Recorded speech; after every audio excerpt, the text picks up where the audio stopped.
Your newest book, Necessary Illusions, is subtitled Thought Control in Democratic Societies. How can there be thought control in a democratic society, such as the United States? Isn't that a contradiction? Well, it depends what you mean by democracy. If you mean by democracy that ordinary people should play a meaningful role in controlling public affairs and determining decisions about how the system works and so on, yeah, then it's a total contradiction. But the point is that elite elements, privileged elite elements, have never meant that by democracy. They've always regarded democracy as a threat, which has to be contained and controlled. And this goes way back to the first democratic revolutions in the 17th century in England. As soon as it became clear that you're going to lose that it would no longer be possible to control people by force, it immediately followed almost as a corollary that you're going to have to control what they think. If you have what we nowadays call a totalitarian state or a military-run state or whatever, you really don't care much about what people think. They can think anything they feel like because you can control them with a bludgeon. But as the state loses its capacity to coerce through threats or terror or just one or another form of force, then other means have to be found to ensure that democracy doesn't work.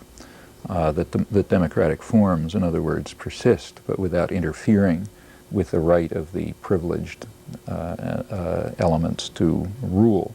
Now, what the privileged elements are may differ in different societies. In modern capitalist democracies, the privileged sectors are those who are the corporate elite, basically. They own the country, more or less. And in fact, more, not less. They effectively own the country, and they basically control the political system. In the United States, there's really a one-party state. It's a business party with two factions. And they control the media, the ideological system, and they impose very sharp constraints on any form of policy, any policy that's formulated. Even if the political system ever got out of their control, which is unlikely, it couldn't get very far out because the weapons of capital strike and disinvestment and reduction of business confidence and so on are sufficient to control policy. So there's lots of mechanisms that ensure that those who own the country govern it, and we should bear in mind that that was the principle of the Founding Fathers, that those who own the country ought to govern it. That's in fact a quote from John Jay, the President of the Constitutional Convention. That's the way the country's founded. Now, the problem is, how do you deal with all of this when people are free, as they are, like the state? They can't send in the police to break up this conversation. So how do you deal with that?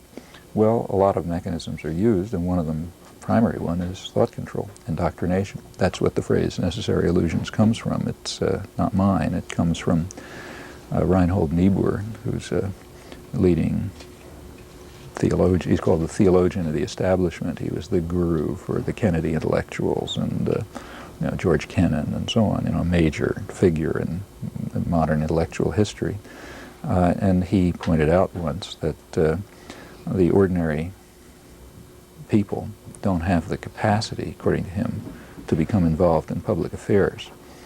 So it's the task of what he called the cool observers, meaning us smart guys. It's our task to impose necessary illusions and emotionally potent oversimplifications to keep these poor simpletons on course.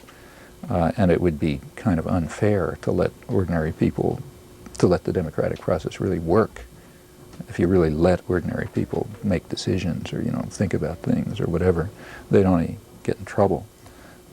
It's like letting a 3-year-old cross the street. It's to the interests of the 3-year-old that you constrain them. And similarly, it's to the interests of the general public that you marginalize them and ensure that the formal political system has not very much substance, because it's only the smart guys, the cool observers, who have the capacity to make the right decisions. And now it turns out that the cool observers who are in a position to make the right decisions are those who serve the interests of private power. Other cool observers are not cool observers because they have the wrong decisions. He didn't bother mentioning that part. And that's a very typical view. It's not just his view. In fact, it's probably the dominant view. So, for example, the book that I co-authored right before this one is called manufacturing consent, which borrows a phrase from Walter Lippmann, who's a sort of dean of American journalists and major foreign policy critic. And his view, sort of the same, was that you have to, it's a crucial part of democracy, he said, is the manufacture of consent. The population he referred to as the bewildered herd. And he said we have to save ourselves from the rage and trampling of the bewildered herd. And since unfortunately you can't do it by force, you have to do it by other means.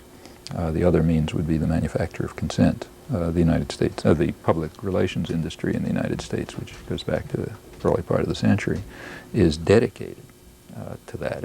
That's a pure business operation, and they're dedicated to it. Everything from, advertising to other mechanisms of influence, and which they openly call, in their more honest days, they openly called propaganda. And the same is true of much of the intellectual class. The more sophisticated people recognize that their job is thought control, and they argue that it's the right thing, because the bewildered herd will only get into trouble if you let them rage on by themselves.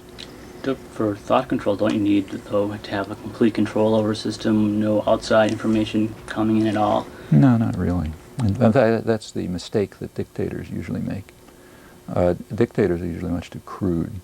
They have a ministry of truth which blocks any wrong information. Actually, even in dictatorships, there's usually quite a lot of give, but they have the capacity, at least, to control everything. Our systems don't work like that at all. In fact, they're probably much more effective because they don't work like that. They have roughly the same effect, but they convey a sense of freedom. And the sense of freedom is real, like we can do what we're doing. You can have a program in Salem which will, say, tell the truth about Panama.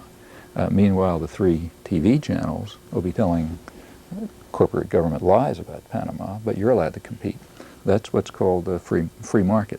Like if you and I could sit down and decide to open a car manufacturing plant, and nobody would stop us from competing with General Motors. Okay, we want to do it, that's fine. Police aren't going to stop us. That's a free society. The effect will be exactly as if the police came in and stopped us. Now, it's roughly the same in this case, What are some necessary illusions in our society, and why are they necessary? Well, the basic, let's take, for example, the whole framework of modern, international affairs. The basic framework is there's 2 big superpowers, the United States and the Soviet Union, ever since 1945. 2 big superpowers. One of them is committed to freedom, democracy, human rights. It plays a defensive, it's trying to defend these values. The other one has vicious global designs. It's inherently expansionist. It's trying to conquer the world, destroy freedom, destroy democracy, and so on. And the good one, the good guys, that's us, they have to contain the bad guys, and we have to deter them and deter their global designs. And we have some problems because of the excess of tolerance and the tolerance of dissent and all these. We're kind of softies, where they're tough guys, but nevertheless, that's what we have to do. That's the doctrine. That's the doctrine that you find in top-level planning documents. In fact, I've been virtually paraphrasing them. It's the doctrine that you have in the media and scholarship and so on. We contain and deter the Russians. And the Cold War is now over because finally we contained and deterred them enough, so they're giving up, and now, democracy and peace everywhere. Well, there's, like most systems of propaganda that you can think of, there's some vague element of reality behind that. Like the Russians did play a very ugly role in their own empire and in their, but it's a small empire.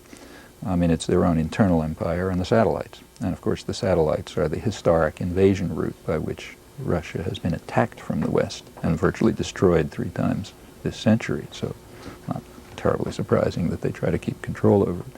Outside of that, they've done virtually nothing except deter and contain the United States. So what we call Russian crimes is, say, when we decide to attack and overthrow the government of Nicaragua, and they provided with assistance to defend itself from that attack. That's called Russian aggression, and we've got to contain them.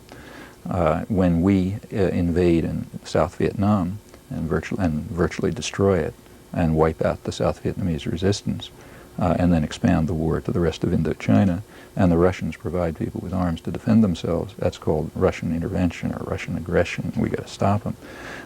In fact, there is no such event in American history as the attack against South Vietnam, although of course it took place, just as much as the German attack against France or the Russian invasion of Afghanistan. That's a whole framework of illusion, and it's necessary because since the United States is a major terrorist state and an expansionist and aggressive power, and since the population obviously isn't going to like that, it all has to be framed in the structure of defensive actions, defense of human rights, and so on. So, say, the fact that American aid over the years has been very highly correlated with torture. That is, the more a state tortures its citizens, the more U.S. aid it gets. It's been established, particularly in Latin America, but all over the world, very good correlation. That, first of all, nobody would ever talk about it. And if they would say, well, it's sort of an accident, we didn't understand, or, we made a mistake, or something like that. In the case of let's take the whole Indochina War, if it went on for 30 years, there was never, except for the very outside periphery, any discussion of the fact that the United States was carrying out an aggressive attack against Indochina. It was all, the people who were called doves are the ones who said, well, the defense of South Vietnam was mistaken because maybe it cost us too much. I mean, it's kind of argument that the Nazi general staff could have given after Stalingrad. The defense of Europe from the Jews and the communists was a mistake because we're not getting away with it. But that's mainstream American opinion, including liberal opinion. Those are all necessary illusions that we have to live by. There are similar ones internally. I mean, you have to live by the illusion that the democratic system actually functions and that the people are free to choose their own representatives and to determine what policies they'll follow and so on. That's very remote from reality because of the things we were talking about, but that's another necessary illusion. Conservative critics of the media say the press is too liberal and point to studies which claim reporters themselves are overwhelmingly liberal. What do you think of such criticism?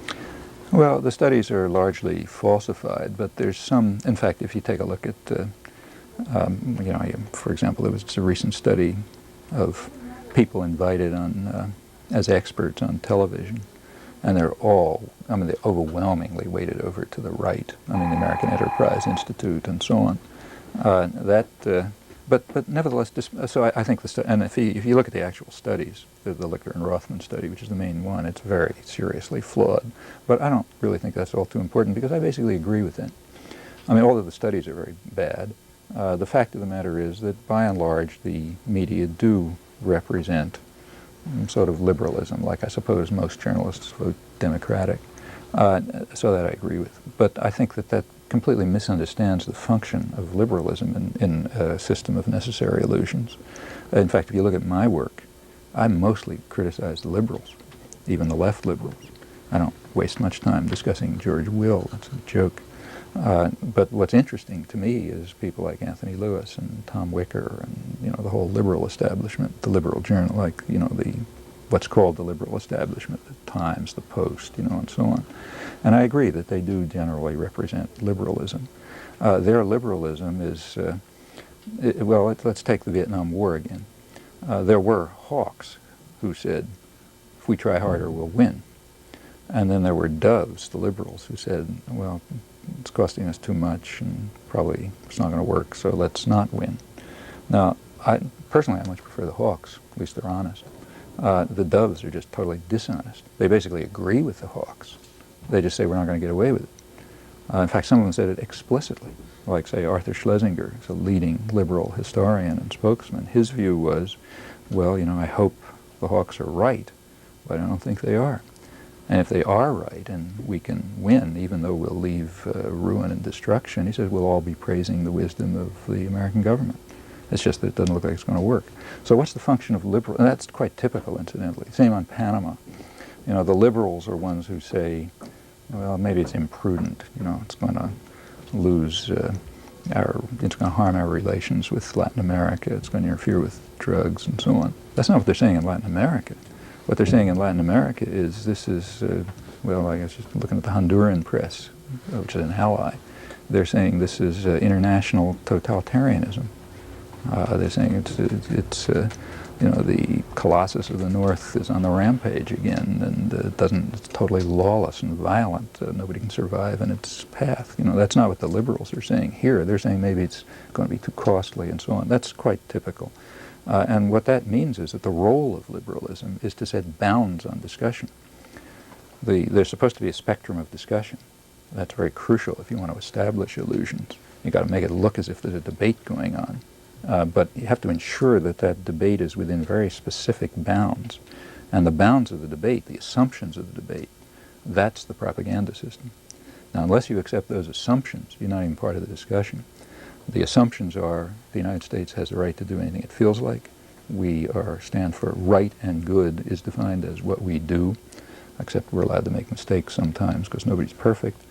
We are free and democratic. Whatever we have is basically perfect, aside from some mistakes which we can fix up. That's the bounds of the debate.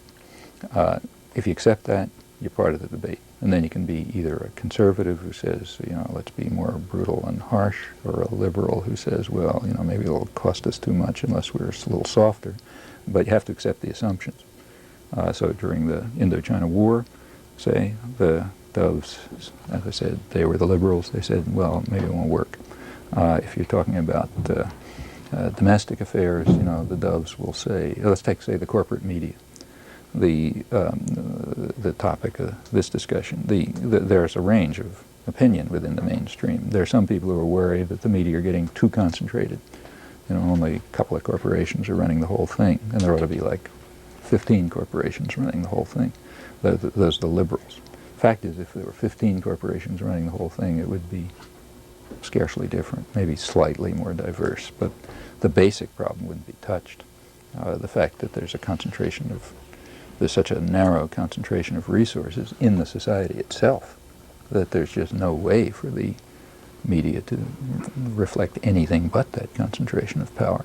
As long as you got that concentration of capacity to decide what's invested and what's produced and so on, everything's going to affect it. If you try to make that statement, you're off the spectrum, even though it's trivial truth. So I agree that the media are largely liberal, and I think that's part of the success of the system of indoctrination. I mean, if you can take the position, see if you can criticize the media as being too far to the left, that's terrific, because that means their subservience to power is already regarded as too much of a deviation. That's a fantastic propaganda device. In fact, if dictators had any brains, that's exactly what they would do. They would. In fact, it's interesting that they do it. For example, if you take a look at the Russian press during the invasion of Afghanistan, the party chiefs and the military were condemning the Russian press on exactly the grounds that the so-called conservatives here were criticizing the American press during the Vietnam War. They were criticizing the Russian press because it was telling all these stories about, you know, the tragedy of the helicopter pilots who were getting shot at, and, you know, the soldiers on the ground, everywhere you look, somebody's killing them, and the thing isn't working, you know, and all the mothers are in tears, and, you know, they were giving all this story which was just giving the wrong picture. It wasn't upbeat and optimistic. So that's the way, which is essentially the conservative line here, with about as much merit. Now, the American system is much more sophisticated. So the press really is dissident in this sense of accepting all the assumptions but saying they're not working. And that's marvelous, because that it makes it almost impossible to think anything except the assumptions. I mean, if you think, look, we're attacking South Vietnam, then your only attitude must be, I must be crazy, because even the liberals aren't saying that, you know, and who could be farther out than those guys? I mean, if even Anthony Lewis and Tom Wicker are saying we're defending South Vietnam, well, you know, it's got to be true, because those guys are far out leftists who are trying to attack the government. So that's a magnificent technique of control. In fact, I think so to come back, I agree with the conservative critique of the media, and I think that's the strength of the indoctrination system, precisely. What do you say to people who think they're well informed by watching Nightline, This Week with David Brinkley, and reading Time and Newsweek? Well, they are well informed in the doctrines of the propaganda system. No, you know, it's not that you can't learn anything from it. If you look at it with a sufficiently skeptical and critical eye, you can pick things out. You can compare today's lies with tomorrow's concessions, you know, and and things dribble through. I mean, remember, the media have to give a tolerably realistic picture of the world. They can't just give pure propaganda, even if they were just if they were just working for business. I mean, suppose that, you know, they're just working for business, which they aren't. They would still have to give a tolerably accurate view of the world, because just think who their audience is. Their audience includes the people who are going to have to make the decisions. The junior managers in the businesses, for example. Now, they better know what the world is like, or they'll make all kind of bad mistakes. The state managers and others. So yeah, if you read the media with sufficient cynicism and criticism, and you read it broadly enough, and you understand what's going on, you know, you understand that there's an intensive effort to make you see things in a particular way, then you can resist. That's why there ought to be courses in intellectual self-defense, in my view. How can you stay informed? What publications can you read, considering the mainstream media is not sufficient? Well, yeah, it's work. I mean, there is. First of all, I would say that there's nothing that you should read without a critical and skeptical eye. I mean, everything is written from some point of view, and you might as well figure out the point of view and try to compensate for it. And everything's selective and so on. But you can. There is a diversity of things in the country. I mean, there's, for example, small magazines which give a very different picture. Some of them are not so small, like, say, The Nation. Some of them are really small, like Z Magazine in Boston, which is one that I write for regularly. But if you look at these things, you get a very different picture of the world. In my personal view, it's often a more accurate picture, but that's for people to decide for themselves. Anyway, you get a different picture, different information, other sources. And if you really spend a lot of time on it, you can become informed. If you're interested, say, in Central America, the organizations that are involved in actual work in Central America, say solidarity groups or development groups or church groups or whatever, almost all of them put out information, usually from the ground, which just is far more accurate and extensive and than the stuff that comes out of the mainstream press, and gives a very different picture. The point is that you have to work, and that's why the propaganda system is so successful.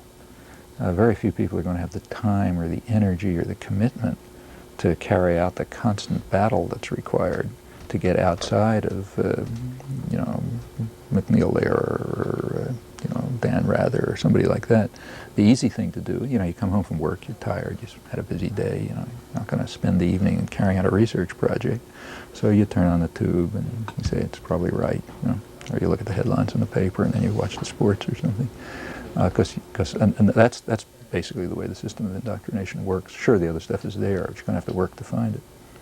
I've heard you have easier access to the major media in other countries than you have in the U.S. Why is that? Well, I mean, if that weren't the case, I'd begin to think I'm doing something wrong. I mean, as soon as I cross the borders, whether it's Canada or, like I was just in Scotland a couple of weeks ago, and so the whole British press was there, and I was on BBC and, big thing all over the newspapers. Not just the local Scotland press, but the London press. And the same is true everywhere, because people are interested in critical voices and so on. In the United States, and the same is true in Canada. Like this book, Necessary Illusions, was lectures over Canadian radio, national Canadian radio. Now they're being replayed over Australian national radio. They're never going to be played here, you can be sure of that. Same institutional arrangements in those countries. Yeah, but they don't care much about critique. First of all, they don't care much about criticism of the United States. That doesn't harm them all that much. And if you start talking about Canada, I did quickly learn in Canada, then, suddenly the things shut down. But also and don't forget, a lot of these countries, like Canada, Canada's a colony, more or less, and becoming more and more of a colony. So they have the same kind of resentment toward the imperial power that you'll find, say, in Hungary towards Russia. But also, don't forget that these countries do to some. The United States is unusually narrow in the spectrum of opinion that appears. I mean, what we call liberals here when the conservatives say the press is too liberal, they're referring to people who would be called sort of center-right in much of the world. For example, have you heard of a socialist commentator in the United States? In most countries of the world, well, yeah, the intellectuals are mostly socialists. In the United States, it's inconceivable. No columnist can say I'm a socialist. People would think he's crazed. Well, what does that mean? So the whole thing here is skewed very far to the right. That's because this is really the business society. Business is very class conscious. It's fighting a class war constantly and very consciously, and it's won major battles. It's one reason why the United States has such weak unions as compared with other industrial societies, and why the United States is the only major industrial country without a labor party, or with no health insurance. We're kind of off the spectrum as far as the industrial democracies go. The U.S. continues to decline economically relative to the other countries. Will we have more press freedom in the United States? Well, that's an interesting question. First of all, when we talk about the United States declining, while it's true, remember we're declining from a position of great superiority. So with all the decline, we're still by far the dominant economic and political and military force in the world. But it's going downhill. And the things like, say, the Reaganite economics gave a serious blow to American society from which we'll be reeling for a long time. But it's hard to say what the effect will be. One of the effects is already evident. We've got an internal third world, which is very substantial.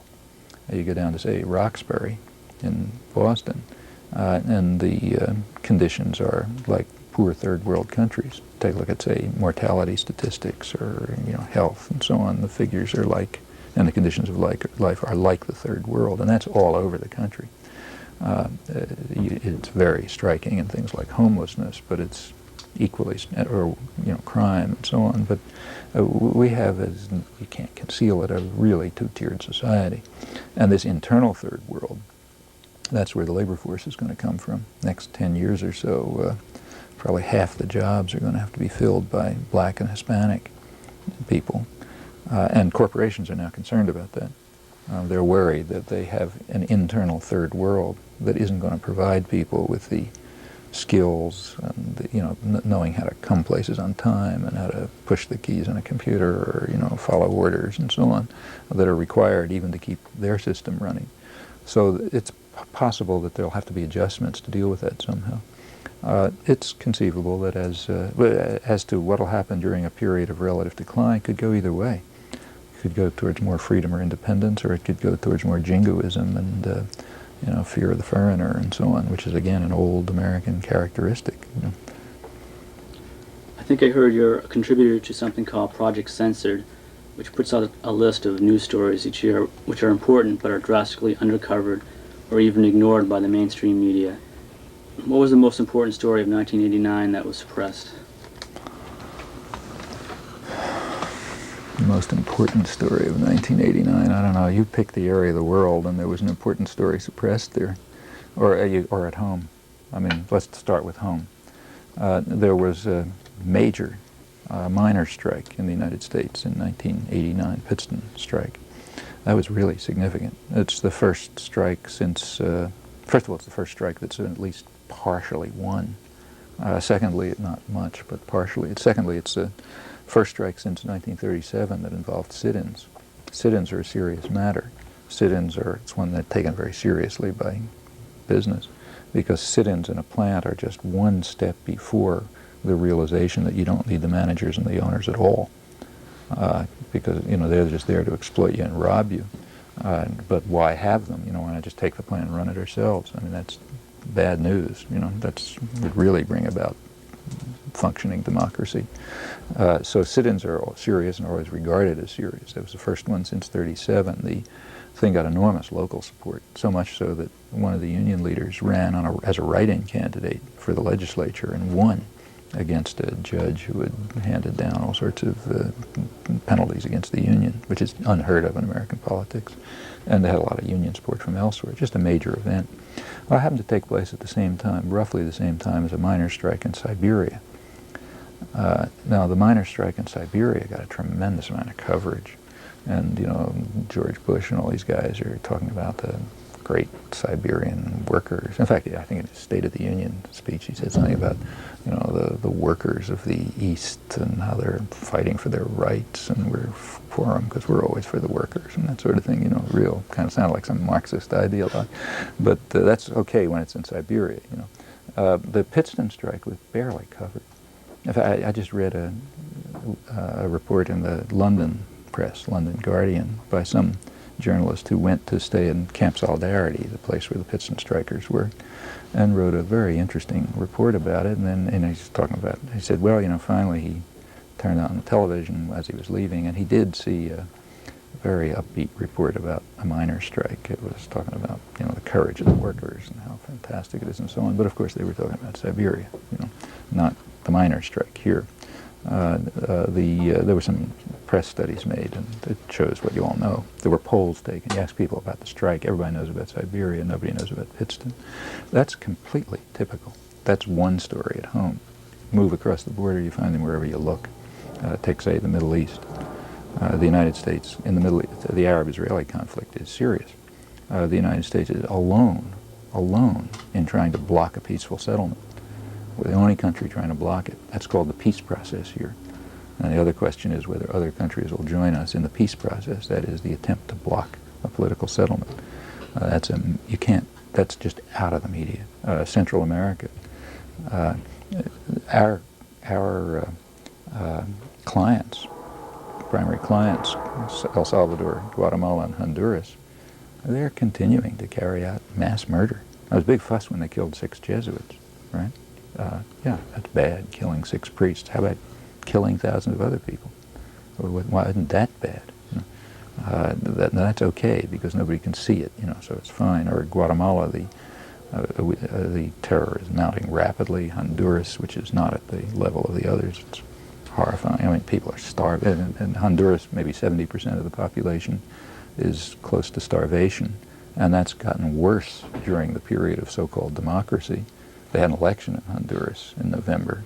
2 candidates. It got very well praised in the United States. It was described in the press as a milestone, in the Globe, as a milestone in the progress of democracy that the United States has been sponsoring. Yeah, they had an election.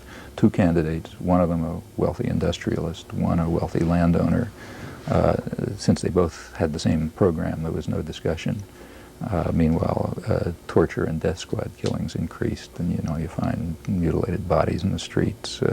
The gap between the rich and the poor, which was always enormous, has gotten worse. So more people starving. But it's fine. It's a milestone of democracy. Okay, that's a story that's not covered. Take, say, Nicaragua. They're having an election, and the question here is, will the Sandinistas finally agree to have a free election? Well, that's not the story. They already had a free election in 1984. Better than any other one in Central America outside of Costa Rica. But the United States didn't like it, so therefore it didn't happen. And therefore, as far as the media are concerned, they never had an election, and they don't have an elected president. And the question is whether now the United States will finally have forced them into an election. And the line is, well, the Contras and the embargo, they finally forced them to back down and cry uncle. Now they're having an election. The 1990 election was scheduled 6 years ago. All this terror has done nothing except delay it. The United States is trying to is doing everything it can to ensure that the election won't succeed. We will not permit a free election there. In fact, we've told them straight out. The White House announced officially that unless Nicaraguans vote for our candidate, we're going to starve them to death. They said that if they vote for our person, Violeta Chamorro, our candidate, then we'll lift the embargo and give them aid and so on. If they vote for Daniel Ortega, we're going to just keep strangling him. So it's a free election. Suppose somebody came to Lynn and said, you guys can vote for anybody you want for mayor, but if you vote for one guy, your children are going to starve. And if you vote for the other guy, maybe they'll have something to eat. Okay, that's not a free election anymore. But that's what we regard as a level playing field. All of this is accepted by the media as just normal. The only question is, will these evil Sandinistas go along? Take any other part of the world you look at, and you find every story is a censored story, virtually, because it's all distorted and slanted and suppressed in such a way as to satisfy the needs of privilege and power here. And I don't want to say it's 100%. There's a margin of exceptions. There are many. First of all, there are a fair scattering of journalists in the mainstream media who understand the way the system works perfectly, and who do what they can to sort of sneak things through, and they often make a difference. And there are deviations of other kinds, but this pattern is so pervasive that it's not much of an exaggeration to call it uniform. You've written that, quote, "My personal feeling is that citizens of democratic society should undertake a course of intellectual self-defense to protect themselves from manipulation and control." What did you mean by that? What would such a course Well, be? I don't mean go to school, because you're not going to get it there. It means you have to develop an independent mind and work on it. Now, that's extremely hard to do alone, The beauty of our system is it isolates everybody. Each person is sitting alone in front of the tube. Now, it's very hard to have ideas or thoughts under those circumstances. You can't fight the world alone. Some people can, but it's pretty rare. First of all, you feel like you must be a nut or something, because how can I disagree with everybody? The way to do it is through organization. So courses of intellectual self-defense will have to be in the context of political and other organization. Now, you find, if you read letters to the editor in the newspapers, it's kind of interesting to read them. They're often, I'll take, say, on Central America, you often find letters that are very well informed, that have all sorts of information that the media have not presented and have suppressed, that have the kind of analysis that's not sort of obvious when you think about it, but you'd never read it in the columns. Where are those people coming from? They're coming from the solidarity movements, like, which are pretty widespread in the United States. In much of the country, it's church-based, some places, other things. Well, these movements have developed their own forms of intellectual self-defense. They have publications, they have meetings, they have, people get together, they sort of toss out ideas, they think about things, they're critical, and out of a milieu like that, you can develop a kind of an understanding of the world that may very well, that at least reflect your own independent thought to some extent, and won't just mimic what you're being told to think by Dan Rather. That's the way to do it. That's why unions were so important. I mean, whatever you think about unions and corruption or anything else, they were a way for basically oppressed people to get together and work together and think together and interact and develop another culture, working class culture. Business has been very much committed to destroying that. They don't want a working class culture to exist. They want the only culture to exist to be the sitcom culture, which says, aspire to greed and to personal gain and nothing else. I mean, that's the right culture. To have a working class culture with other values is extremely dangerous, and it's very hard to sustain those other values. Commitment, say, solidarity with other people, or effort to sort of work together to realize social needs. It's very hard to sustain that by yourself. You have to do it with people, pretty much, and that's what's required for intellectual self-defense. Do you think cable TV opens up opportunities for more democratic media, or? Yeah, in theory, it sure does. I mean, it's a matter of, it certainly opens up lots of opportunities. For one thing, it's much less controlled. It could be much more diverse. Again, it's largely a matter of resources, organization, and commitment. If they can be developed, I think there are a lot of possibilities there.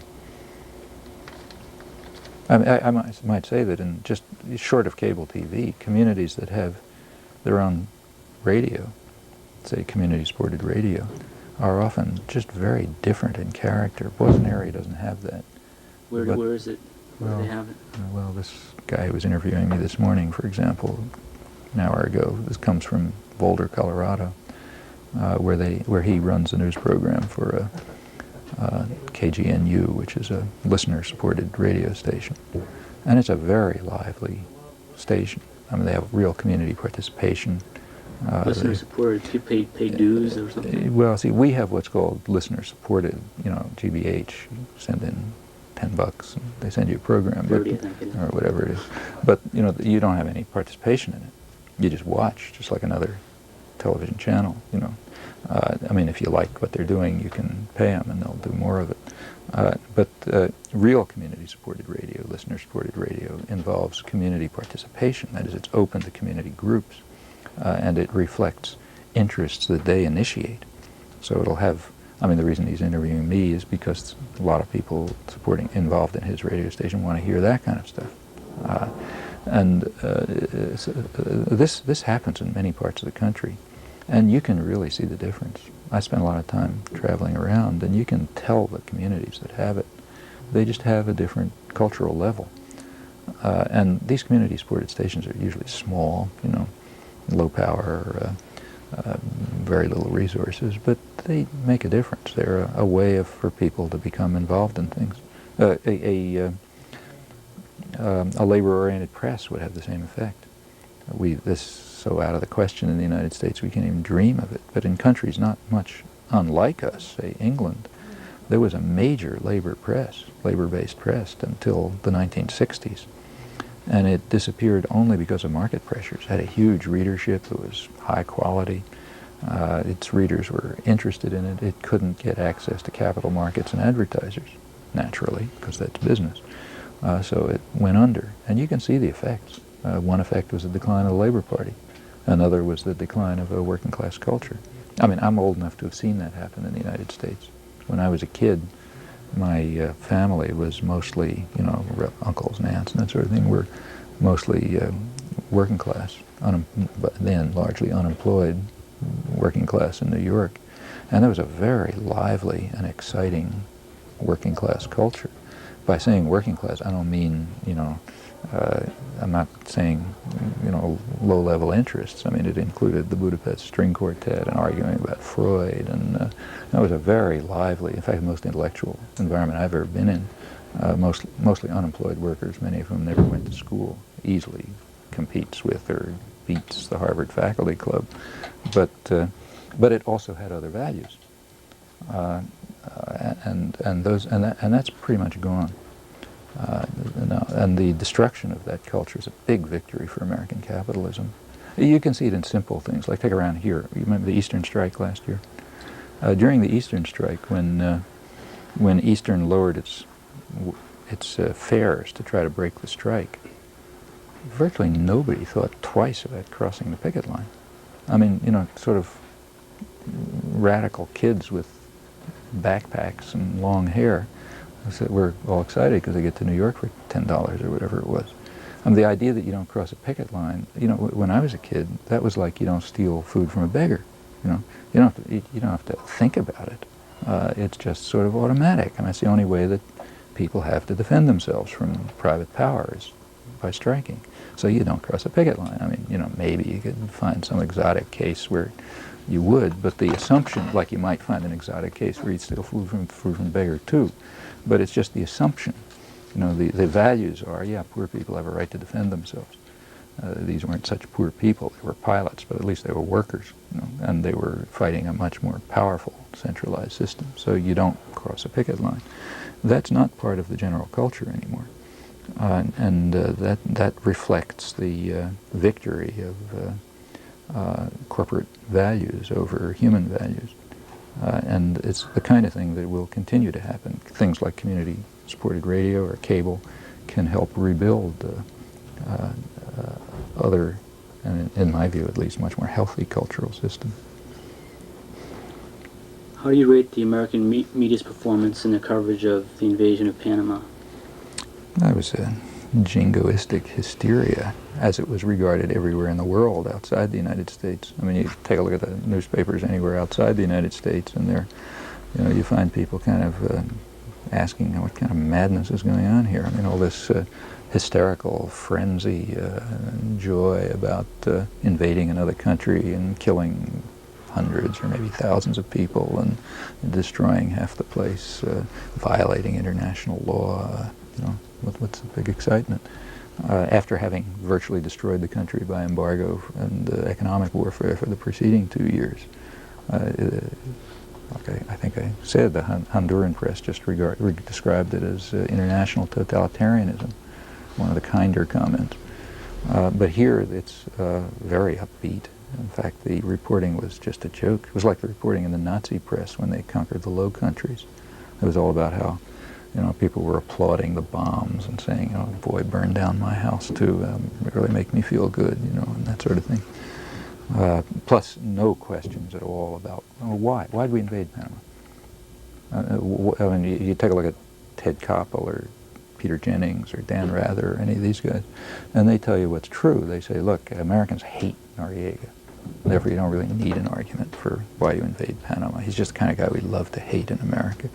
Well, why do we love to hate him in 1989 and not in, say, 1985? Was he different? Yeah, he was different. He was a little less of a criminal in 1989. He was more of a criminal in 1985. So why do we hate him? Well, something happened. Well, what happened? You run through the pretexts, they all collapse instantaneously. The reason we hate him is because the U.S. government decided that he was getting too independent and he wasn't following orders, so they were going to get rid of him. And therefore the media, like clockwork, stood at attention, marched in the parade, and turned him into a demon. That's why Americans hate him, because guys like Ted Koppel and Dan Rather and the rest of them know how to follow their marching orders. And if somebody is identified as a target of U.S. policy who we have to get rid of, then you turn him into a demon, like Gaddafi or something. It doesn't matter whether he's good or bad or anything else. That's true. Noriega's a minor thug. He was also a minor thug when we loved him. In fact, in many ways worse. But the simple questions like that just never get asked. I mean, we're supposed to have been terribly upset about the when Bush, gave his big television speech explaining why he was going to the press conference explaining the invasion. He got all emotional about the fact that they had threatened an American woman. And he went on, this kind of Ollie North rendition about this president is not going to stand by while American womanhood is threatened. And the press was really excited about that. I remember the New York Times had an article saying Bush is a man who generally has trouble expressing emotion in emotionally charged situations, but no one could question his deep feeling as he talked about this threat to the sanctity of American womanhood. Well, you can test that easily enough. 6 weeks before, an American nun named Diana Mac Ortiz was kidnapped by security forces in Guatemala. It's their ally, taken off to one of their torture chambers, abused, threatened, listening to torture in the background, finally released because somebody figured out she's an American, this won't be a good idea. That was November 2nd. Stories were over the wires right away, so I picked them up. Nothing in the press, the press doesn't care. No statement from the White House. The church in the United States and several congressional representatives pressed the White House to make some kind of statement about it at least. Said it's none of our business, it's a matter for the Guatemalan police. Why wasn't this president exercised over that? Right in the middle of all this frenzy, an American nun was killed in Nicaragua, along with a Nicaraguan nun, by U.S.-run terrorist forces. There's never any doubt of it. It was witnessed by a couple of peasants who had been captured by the Contras. Finally, like a month later, they sort of conceded that it had happened. So what did we do? Did we invade Washington? Did this president get deeply in big emotion because they killed an American nun, terrorist gangsters that he arms and controls? No. Did the press say anything about it? No. I mean, a little. Some people said, look, it seems inconsistent or something. There's nothing inconsistent about it. It's completely consistent. If you want to invade a country, you'll pick up any excuse you like. If it's your gangsters who are carrying out atrocities, you'll try to suppress them. What's inconsistent about that? Completely consistent. But it all just passes. And you take it case by case. Every single argument that was given for the invasion was so childish that it's almost embarrassing to refute it. But it was all accepted by the press. I mean, not like, as I say, there's a fringe of exception. So say David Nyan in the Globe had a column in which he criticized the press in much harsher terms than I do. He said a bunch of boot-licking, servants of power, stuff like that. Yeah, you can find a little fringe like that. But essentially everybody went along. The reporting on the scene was mostly very upbeat. Reporters were very careful not to look for civilian casualties. So they blamed the military for not giving the civilian casualty figures. Well, what do you expect? The military is obviously a propaganda agency. It's your job to find them. It's not very hard. Nobody stopped the press from going to the hospitals. If they went to the hospitals, in fact, some of them did, like some of the Hispanic AP stringers went and reported, never got reported. But they find it on the wires. They go into the hospitals, the morgues are overflowing, the hospital director makes an appeal to the Europeans to send drugs because he says the only thing the United States sends is bombs to destroy. When Quayle was in, now that the jingoist fanaticism has reduced a little, you're beginning to get at least some discussion. But take Quayle's trip to Panama. What you saw on television was cheering crowds, thanks to the Americans. If you look carefully, you notice they're all white because, in fact, it's a big race-class issue there. Part of the purpose of this invasion is to give power over to the traditional tiny white rich elite that always ran the country, and to take it away to eliminate again the black mestizo majority that's always been terribly oppressed and that did begin to get a bit of a share of power. So you take a look at the white faces, they're all cheering. Church, everybody's cheering, yay, Americans, stay here forever, and so on. If you took a look at the Quayle, although I didn't see any report of it, maybe there was some somewhere, but I didn't see any report of it, Quayle also took a limousine tour through one of the poor black bombed-out neighborhoods. There were reporters there. Rita Beamish of AP reported from that, and she says that in contrast to the scenes in the white middle-class areas, people looked out of their windows in stony silence, as Quayle's motorcade went by. Well, nobody's stopping the reporters from discovering those facts, and they could have been discovering it from the beginning.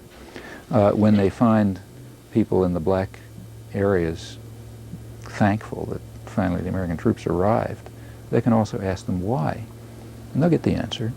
The answer is that American economic sanctions were killing them. And now maybe they'll end. Maybe now, Bush will build us a house or give us a job or something. Whereas as long as Noriega was there and the Americans are going to kill us, all we do is starve. These questions seem so obvious, but yeah, they're very you're right obvious. that you think that the Well, reporters aren't conscious of what they're doing. Well, I don't know. You ask them. How much brilliance do you need to figure these questions out? The reporters are writing very upbeat stories about how now we're going to rebuild the place. And they do sometimes report that the poor Panamanians are looking forward to, American largesse. Well, here's an obvious question. What about the last couple countries we invaded with the same promises? What happened there? It's pretty hard to not think of that. In fact, what made it particularly hard not to think of it in this case was that the day of the invasion, December 20th, you turn to the back pages of the newspapers and you find an obituary for Herbert Blaise, the president of Grenada, who we installed there after the last liberation. Now, you got to really try hard not to think of Grenada when this happens, and you got Herbert Blaise obituary in the back page. So fine, let's have another reporter go to Grenada and see what's going on there. Well, you'll find what's going on. You read the graffiti on the walls, and they're not going to be Reagan the provider. They're going to be Reagan is the worst terrorist in the world, and Yankees get out, and so on. And you look around Grenada, you'll figure out why. There was supposed to be a big, when we invaded Grenada, there was lots of, pot of gold at the end of the rainbow. The Americans are here. What happened, and there was a certain amount of American aid that went in to try to stimulate U.S. investment and tourism. What's called aid, remember, is aid from the taxpayer in the United States to the rich folk in the United States, which happens to go through a foreign country. So, yeah, there was investment support. Inducements were given for American investors. It didn't materialize. Maybe 30% of the population is unemployed. Drug use and alcoholism have soared. Homicides have soared. The state of emergency was instituted by the government about 6 months ago with censorship. You know, you can't sing calypso tunes unless the government decides they're not subversive. You know, altogether, wonderful place. You know, well, what happened? I mean, why is Panama going to be any different? Or let's go back to the Dominican Republic, the last country we invaded before that. Again, big promises. Poverty is, it's a rich place, a lot of resources. Maybe 25% of the population has fled to the United States. Right in the middle of the Panama invasion, 2 ships sank with boat people fleeing from the Dominican Republic to Puerto Rico. It's a 100-mile shark-infested channel with tens of thousands of people are trying to flee the country, proportionally way more than from Vietnam. Estimates are it might actually amount to even a couple 100,000 a year trying to flee. Many of them die, you know, because the boats sink, they're overloaded. If they're caught, they're returned by the Coast Guard or, you know, the American forces back to Dominican Republic. Well, you know, none of that's ever reported. You know, it's over the wires. The reporters all see it, you know. But what kind of story is that? I mean, you don't get any political capital out of talking about that. It's not like talking about boat people from Vietnam when you can say, oh, isn't communism awful? This isn't America awful, you know? I mean, here the richest country in the world invades a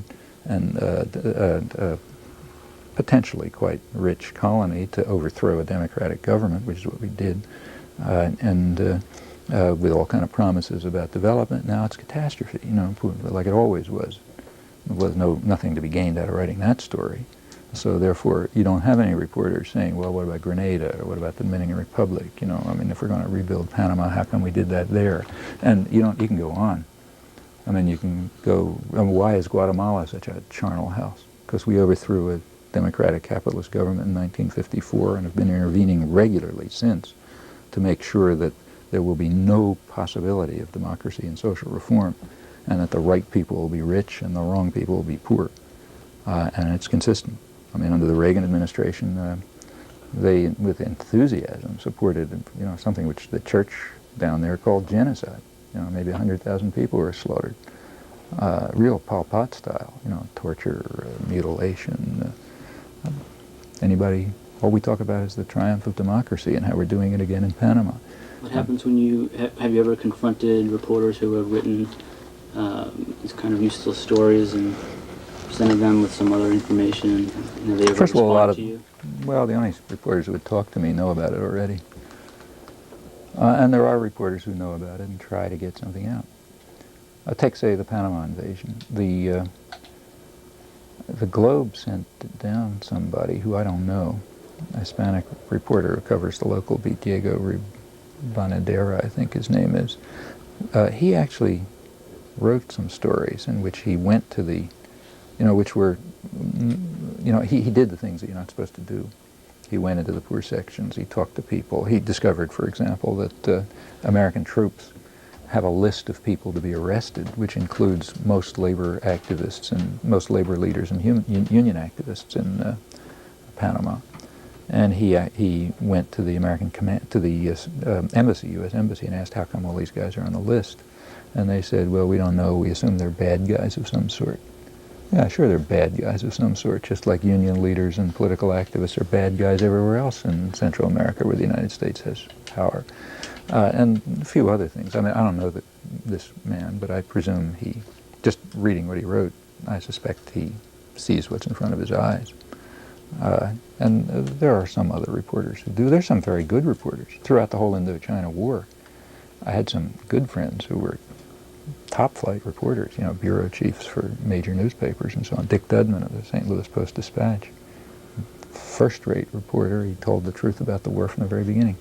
Always understood very much what was going on. Worked, got the story. There was a reporter on the Chicago Daily News, Ray Coffey. There were some on the New York Daily. Often it was the kind of not, you know, it was not the mainstream press, not the New York Times, you know, but off in other places you find the support of their editors and they're also their publishers. Yeah, and in fact, when you get away from the main ideological centers, the controls are more lax. So, you know, you ask about access to the American press before. Well, I'd have much more access to the American press, say, in Minneapolis than in Boston.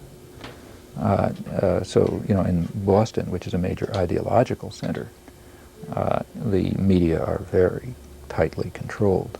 NPR, for example, public radio, which is that's liberal. That's what the conservatives would call liberal, rightly. I mean, it's a liberal establishment. But they are very careful about what gets on and what doesn't get on. Through the whole Vietnam War, for example, I was very well known around here, and I was in the media all over the place, but not in Boston. I think I was on GBH radio once for about 5 minutes during the whole Vietnam War, and because here the commissars run it.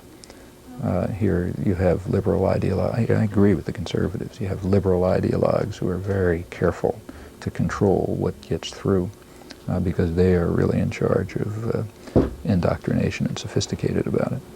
And they certainly don't want to have that kind of critical voice. I mean, again, it's not 100%, but it's what I just told you about the Vietnam War as an example. But when you get away from New York and Boston and Washington and so on, things open up somewhat, mainly because it's considered less important. It really doesn't matter much what people think in Des Moines. They're not going to be able to do anything about it anyway.